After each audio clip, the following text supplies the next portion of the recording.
Percentages express the makeup of a data set. In front of us we have four boxes here. Three of them are yellow and one of them is white. So 3 out of the 4 squares are yellow.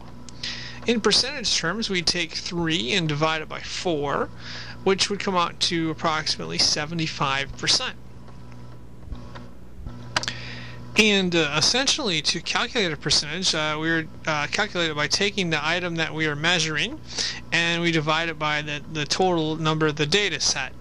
So in this case, we're measuring yellow squares. We've got 3 of them, and we're dividing by the total number of squares we have, which is 4 squares, and that comes out to 75%, or 3 out of 4. Now we're going to take a look at a different twist of percentages, and that is ROI, or return on investment. And ROI, or return on investment, is simply you take the new value or the ending value and you divide it by the starting value, or what you started out with, the amount of money you started out with, and then you subtract the number 1, and then you get a percentage. And obviously the goal in return on investment is to generate a return on investment, not to lose money. Now the one caveat here is the number can be a negative number for ROI, and it can also be a positive number, like it can be greater than 100%. So let's take a look at 2 different examples on opposite ends of the spectrum. The first example we have here, we have $20, and for some reason or other we get lottery fever and we decide to buy $20 worth of lottery tickets. Well, the next day after our fever passes, we take them in and we find out that $20 worth of tickets we bought is now worth $1, so we cash it in for one measly $1. Our $20 bill has shrunk to $1. And we want to figure out what our ROI on our lottery ticket purchase was.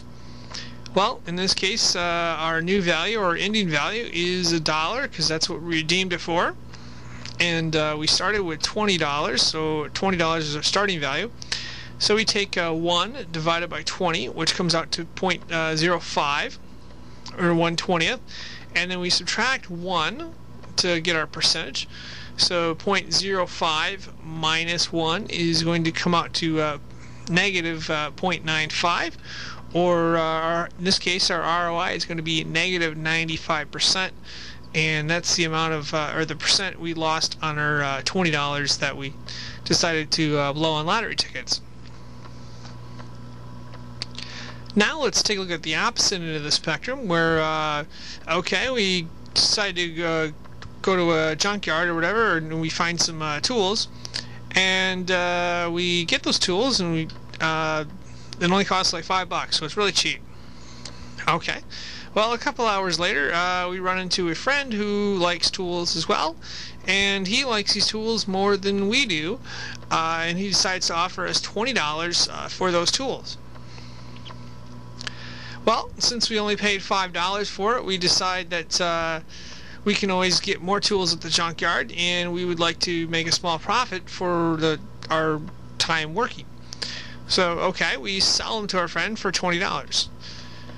And those tools are now gone, and now we replaced our $5 bill with a $20 bill. And we want to know, what is our ROI?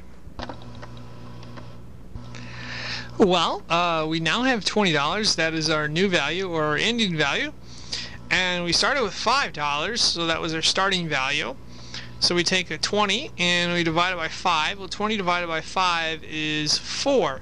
Now, here's the tricky part for our ROI, or the part that is difficult to catch. We have to subtract 1 from the number to get our percentage. So we have 400%, but we're subtracting 1, so that gives us an ROI of 300%. In this case. So 4 minus 1 is 3, so essentially our ROI is 300%.